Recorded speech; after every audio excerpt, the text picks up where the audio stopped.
Good morning. Good morning again. Last class तक हमारा integration के सारे कंसेप्ट क्लियर हो गए थे, सारे क्वेश्चन भी कर दिए थे हमने। अब जो 2 क्लास होंगी उसमें केवल मिसलेनियस के एनसीईआरटी मिसलेनियस के अच्छे अच्छे क्वेश्चंस, यानी कि जितने भी बढ़िया क्वेश्चंस हैं वो सारे कराए जाएंगे। और ये क्वेश्चन ऐसे हैं कि इनमें से एक क्वेश्चन आपके एग्ज़ाम में ज़रूर आएगा। ठीक है, तो कंसेप्ट कोई नहीं है, डायरेक्ट क्वेश्चन स्टार्ट करते हैं। पहला क्वेश्चन है हमारा ये। जब भी ऐसा क्वेश्चन आएगा कि किसी ब्रैकेट की कोई पावर होगी फ्रैक्शन में, तो आपको एक ही कंसेप्ट लगाना, और मैं ऐसे 3 क्वेश्चन कराऊंगा आपको, तीनों में सिमिलर कंसेप्ट लगेगा। आपको करना ये है कि आपको इस ब्रैकेट में से मैक्सिमम x की पावर कॉमन लेनी है। अब इसमें से आप कहोगे कि मैं तो x की पावर 4 कॉमन ले सकता हूँ, तो बचेगा 1 माइनस 1/x³ और होल पावर 1/4 बैठा हुआ है मेरे पास, और ये x की power 5 as it is dx।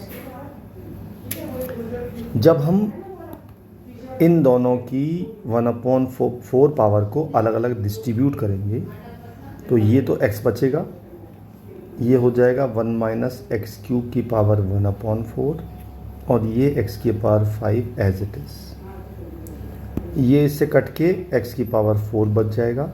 अब हम क्या करेंगे, अब हम इसको t मान लेंगे।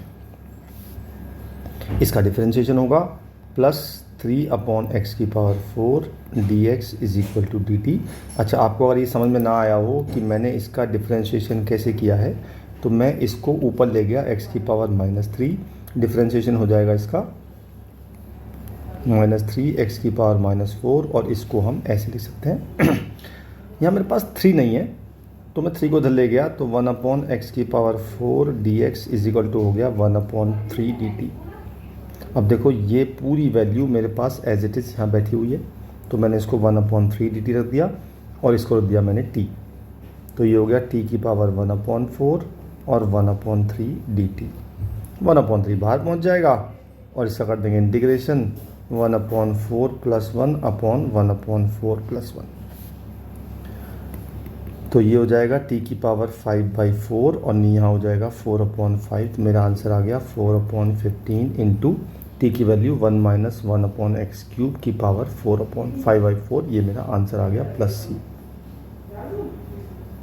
ठीक है, तो जब भी आपके पास रूट में या पावर फ्रैक्शन में हो कोई इक्वेशन दे रखी हो तो ऐसे क्वेश्चन इसीलिए होते हैं। देखो ये क्वेश्चन देखता हूँ, एक क्वेश्चन और देता हूँ मैं आपको इसी तरह से। मैंने देखा सपोज ये वाला क्वेश्चन, देखो ये देखो, इसमें यहाँ पावर हाफ है, मतलब मैं अगर इसको लिखना चाहूँ तो ऐसे लिख सकता हूँ।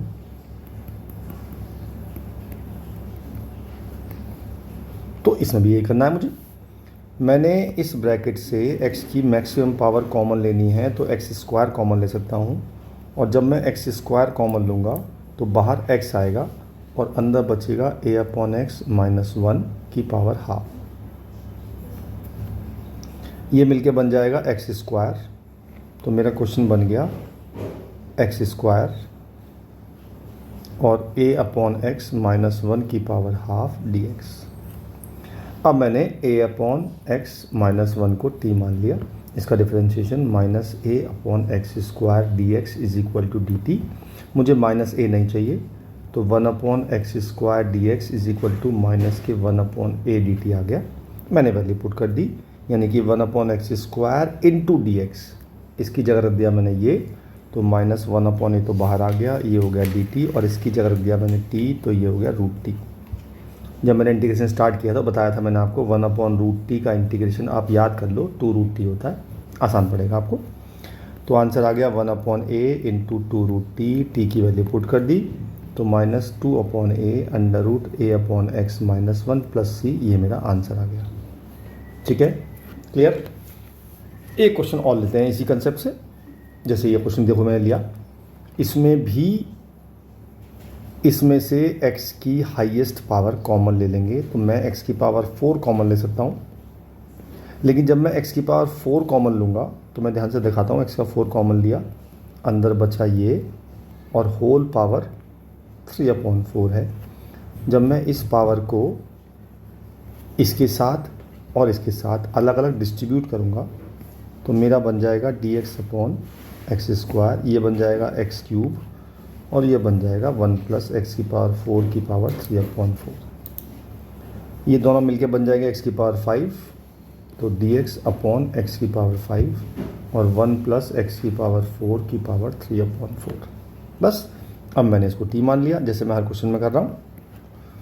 इसका डिफरेंशिएशन -4/x⁵ dx = dt, तो dx/x⁵ की वैल्यू आ गई -1/4 dt।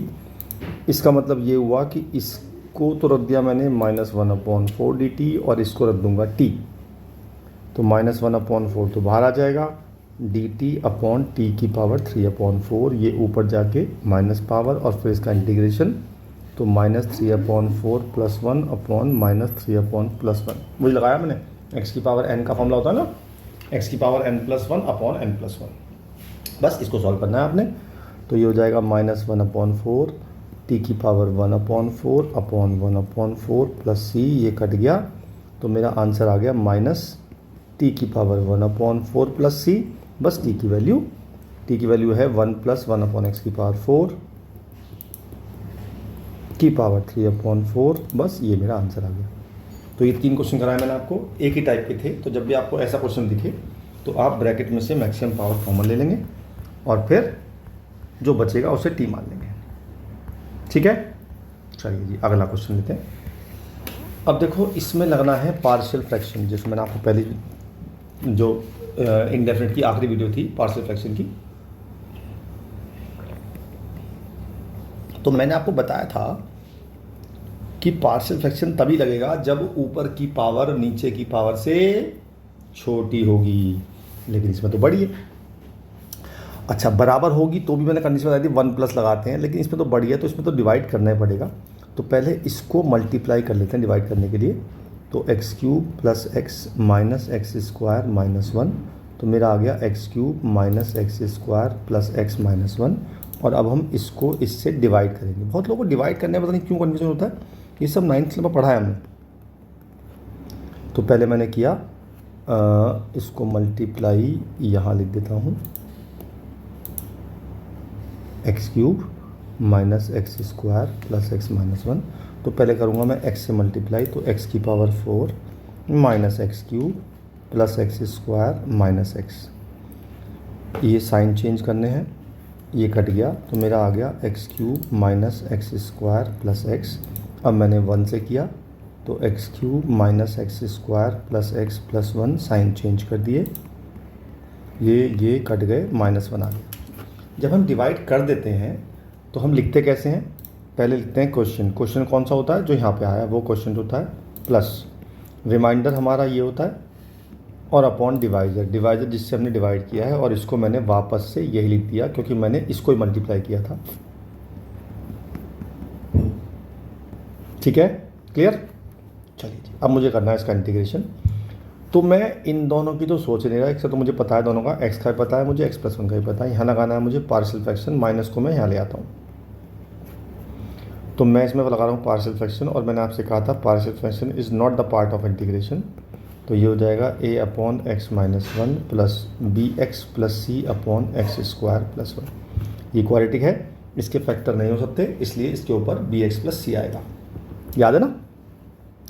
अब इसका एलसीएम ले लेते हैं, तो a × x² + 1 + bx + c × x - 1। मैंने एलसीएम से काट दिया, मैंने डायरेक्ट लिख दिया मैंने। अब निकालते हैं पहले a की वैल्यू, तो x को 1 रख देते हैं। जब x को 1 रखें तो पूरी टर्म 0 हो जाएगी, तो मेरा आ जाएगा 1 = 2a, तो इससे मेरी a की वैल्यू आ जाएगी 1/2। अब मैं और कुछ 0 नहीं रख सकता, तो ये तो था शॉर्टकट, लेकिन शॉर्टकट और पॉसिबल नहीं है, तो इसलिए मुझे लगाना पड़ेगा लॉन्ग कट। अब लॉन्ग कट क्या होता है जी, इन सबको मल्टीप्लाई कर देते हैं, तो मैंने कर दिया। 1 = आ गया ax² + a + bx² - bx + cx - c। इसमें हम x² को अलग करते हैं, x को अलग करते हैं और बाकी टर्म को अलग करते हैं, और =1 है। Now compare, if I compare the coefficient of x square, तो राइट हैंड साइड पे ये है, लेफ्ट हैंड साइड पे एक्स स्क्वायर है ही नहीं, तो ज़ीरो ले लेंगे। सिमिलरली एक्स का coefficient equal to zero and constant term equal to 1। अब मेरी ए की वैल्यू आ चुकी, तो पहले मैंने ए की वैल्यू यहाँ पुट कर दी, तो बी की वैल्यू आ गई -1/2, फिर मैंने बी की वैल्यू यहाँ पुट कर दी, सी की वैल्यू भी -1/2 आ गई, तो मेरे पास ए बी सी तीनों की वैल्यू आ गई। अब हम ए बी सी की वैल्यू को तीनों को यहाँ पुट कर देते हैं और इसको इससे रिप्लेस कर देते हैं, ठीक है जी। तो पहले x + 1 तो बैठा ही था, माइनस ए मेरा आया था 1/2, तो 1/2 अपॉन x - 1 ब्रैकेट लगा देते हैं, प्लस b की वैल्यू -1/2 x - 1/2 अपॉन x² + 1, और इसका करना है मुझे इंटीग्रेशन। तो पहले इसको खोल देते हैं, तो x + 1 - 1/2 1 अपॉन x - 1, और माइनस माइनस प्लस हो जाएगा 1/2 x अपॉन x² + 1 और प्लस 1/2 1 अपॉन x² + 1। आप चाहो तो सब में अलग अलग इंटीग्रेशन लगा दो, मैं भी लगाऊंगा। इसका पता है मुझे x²/2, इसका x हो जाएगा, इसका log x - 1 हो जाएगा, इसका हो जाएगा tan 1x। समस्या आएगी इसकी, तो इसमें आपको t मानना पड़ेगा। इसमें मैंने x² + 1 को t मान लिया, तो x dx बन जाएगा 1/2 dt।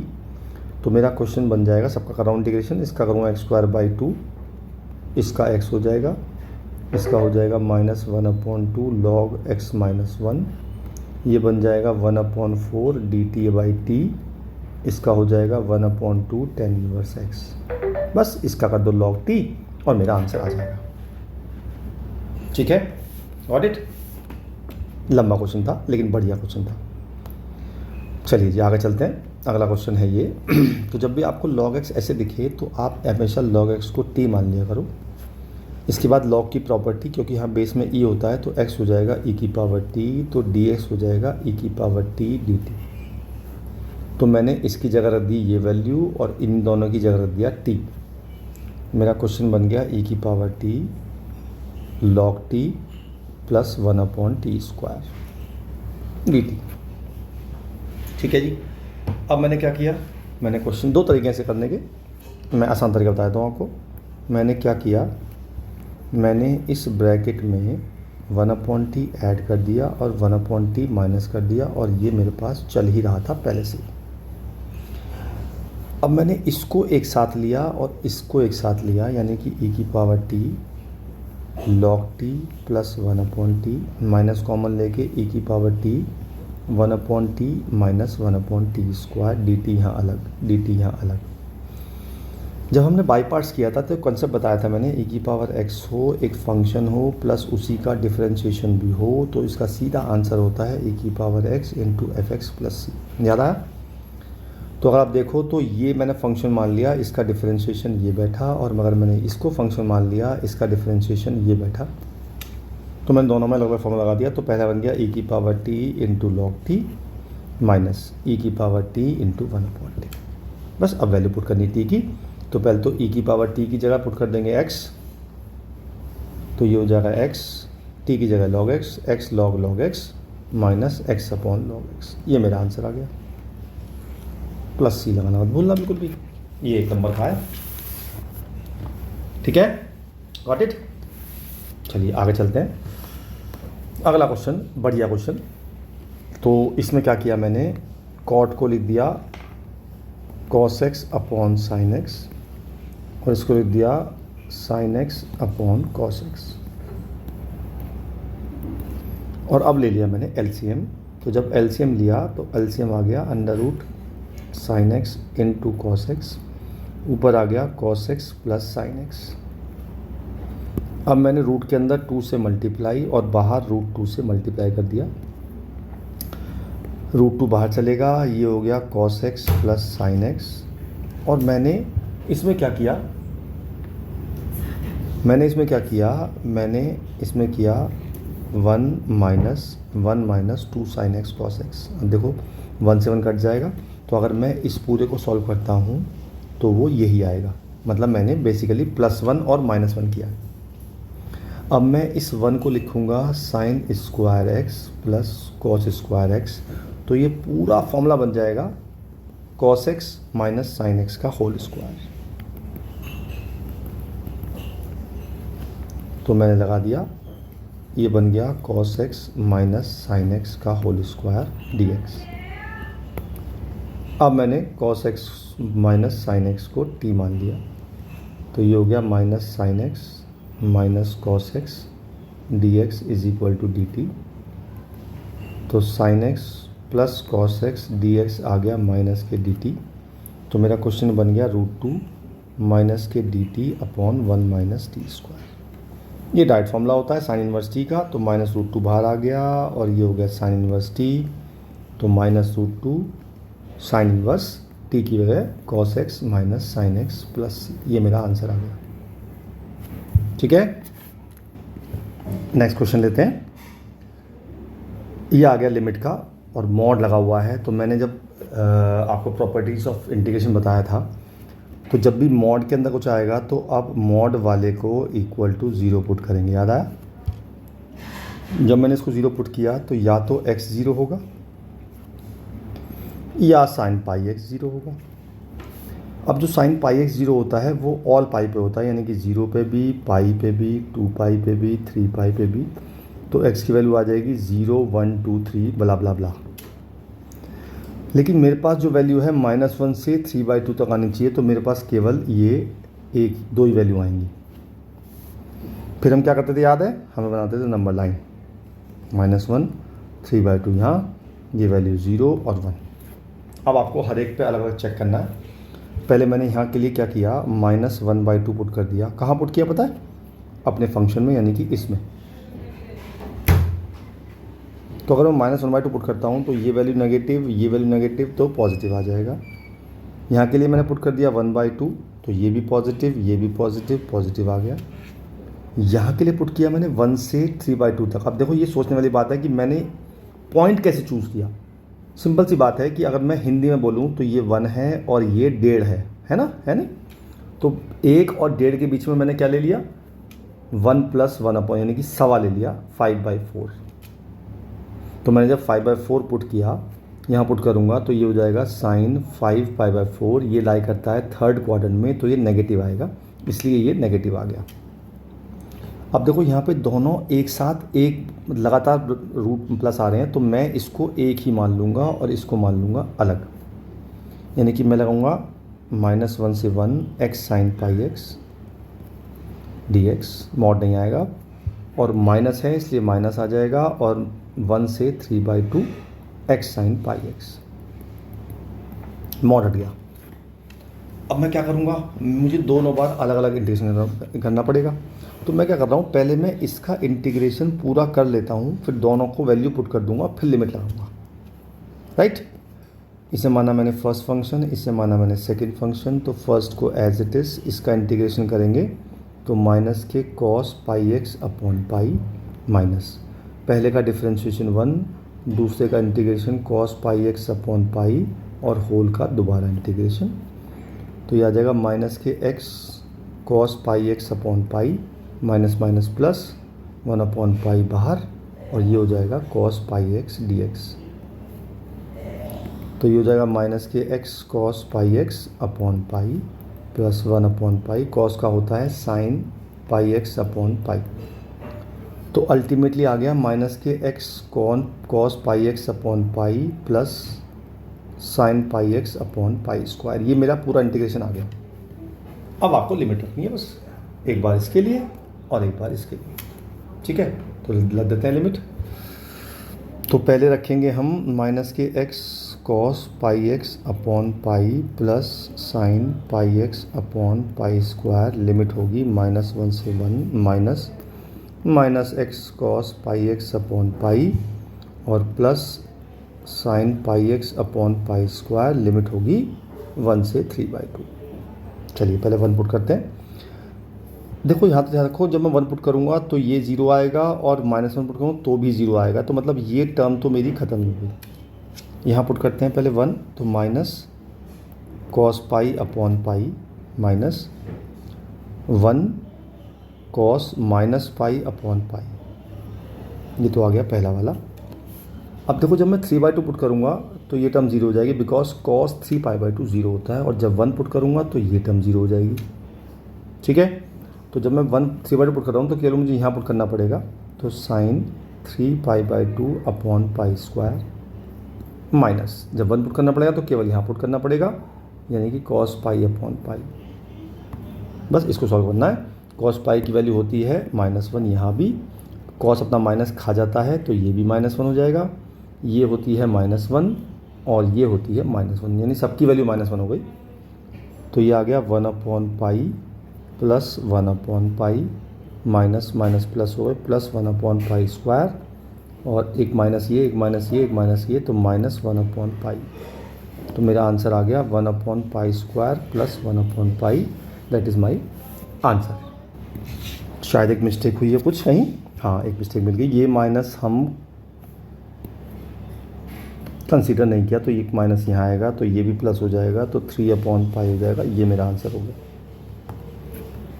ओके, चलिए अगला क्वेश्चन करते हैं। ये कर लिया हमने, ये भी कर लिया हमने, एक ये क्वेश्चन करते हैं, बढ़िया क्वेश्चन। आज की क्लास का आखिरी करते हैं, फिर अगली क्लास में फिर मिलेंगे आधे क्वेश्चन के साथ। इसका मुझे इंटीग्रेशन करना है। तो जब भी ऐसी पावर आएगी जब 1/ कुछ पावर हो, दो जगह पावर हो, तो जो नीचे लिखा है उन दोनों का एलसीएम ले लीजिए। कितना आया? 2 और 3 का एलसीएम 6 आया। जितना एलसीएम आएगा x = t⁶ मान लीजिए। dx करेंगे तो 6 × t⁵ dt आ जाएगा। वैल्यू पुट करते हैं तो 6 × t⁵ नीचे आ जाएगा t⁶ होल पावर 1/2 प्लस t⁶ होल पावर 1/3 और dt। 6 तो बाहर ले लिया, ये हो जाएगा t5 अपॉन ये हो जाएगा t³ प्लस t² dt। नीचे से मैंने t² कॉमन लिया और उससे नीचे से काट दिया। अब किया मैंने +1 और -1 और इनको अलग अलग कर लिया। 6 तो बाहर चल रहा है, t³ +1 upon t+1 -1 upon t+1 dt। तो ये हो जाएगा, इसमें लगाते हैं a³ + b³ का फॉर्मूला, तो a + b a² plus b² -ab upon t+1 -1 upon t+1 dt। ये कट गया इससे, तो मेरे पास बचता है t² - t+1 -1 upon t+1 dt। अब सबका इंटीग्रेशन, 6 तो बाहर चलता रहेगा, ये हो जाएगा t³/3, ये हो जाएगा t²/2 plus t minus log t+1। अब t की वैल्यू पुट करनी है। मैंने x को माना था t⁶, तो t की वैल्यू हो जाएगी x⁴ पुट करते हैं।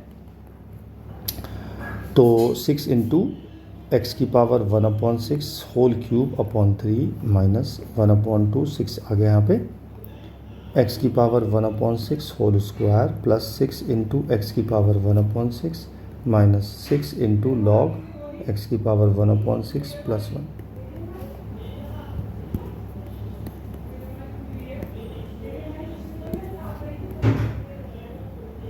To x⁴ minus 3x⁴ plus 6x⁴ minus 6 log x⁴ plus 1। ये मेरा आंसर आ गया।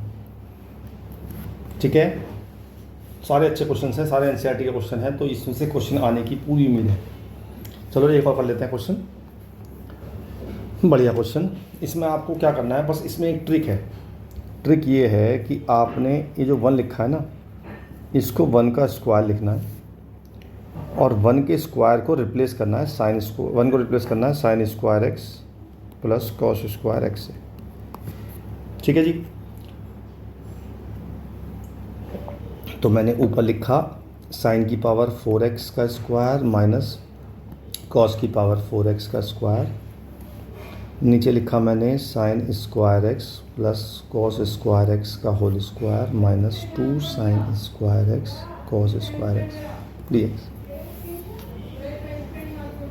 ऊपर लगाया मैंने a + b a - b, तो a + b into a - b, और नीचे मैंने इसका स्क्वायर खोल दिया। इसका स्क्वायर हो गया sin 4x plus cos 4x plus 2 sign square x cos square x minus 2 sign square x cos square x dx। ये पूरा इससे कट गया, नीचे बचा केवल ये पूरा भी इससे कट गया। अब हमने इसके दोबारा फैक्टर कर लिए a plus b into a minus b.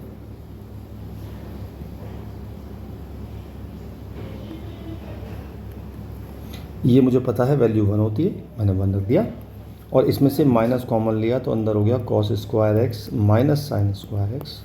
ये फॉर्मूला होता है कॉस 2x का। बस अब इसका इंटीग्रेशन करना है तो माइनस के साइन 2x अपॉन 2 मेरा आंसर आ गया।